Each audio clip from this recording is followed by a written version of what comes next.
ഈ കാണുന്നത് മാങ്ങാത്തര കേട്ടോ. ഫസ്റ്റ് ടൈമാണ് ഇത് ഉണ്ടാക്കണതും കഴിക്കണതും. അതുകൊണ്ട് എത്രത്തോളം സക്സസ് ആവുന്നൊന്നും അറിയില്ല.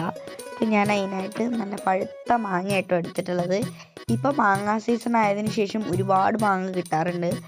അപ്പോൾ നമ്മൾ അതിൽ നിന്ന് നല്ല പഴുത്ത മാങ്ങ നോക്കി എടുത്തിട്ട് അതിൻ്റെ തൊലിയൊക്കെ കളഞ്ഞ് ഒന്ന് മിക്സിയിലിട്ട് അരച്ച് പേസ്റ്റാക്കി എടുക്കുക.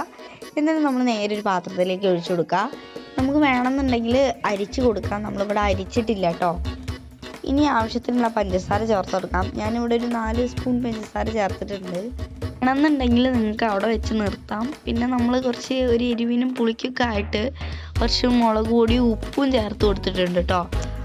ഇനി നമ്മളിതാ 2 പരന്ന പാത്രം എടുത്ത് അതിൽ കുറച്ച് എണ്ണ സ്പ്രെഡ് ചെയ്തിട്ട് നമ്മൾ ഈ ഒരു മാങ്ങയുടെ മിക്സ് ഒന്ന് സ്പ്രെഡ് ചെയ്ത് കൊടുക്കുക.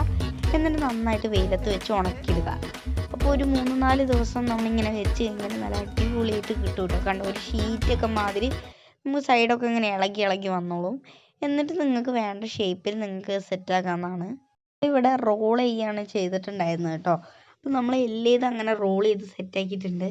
എന്തായാലും ഞാനിത് കഴിച്ച് നോക്കി, നല്ല ടേസ്റ്റ് ഉണ്ടായിരുന്നു. നല്ലൊരു എരിവും പുളിയൊക്കെ ആയിട്ട് നമുക്കിതിങ്ങനെ കുപ്പിയിലൊക്കെ ഇട്ട് വെക്കാം. ഒരു പുളിമിഠായി കഴിക്കുന്ന ഒരു ഫീൽ ഉണ്ട് കേട്ടോ.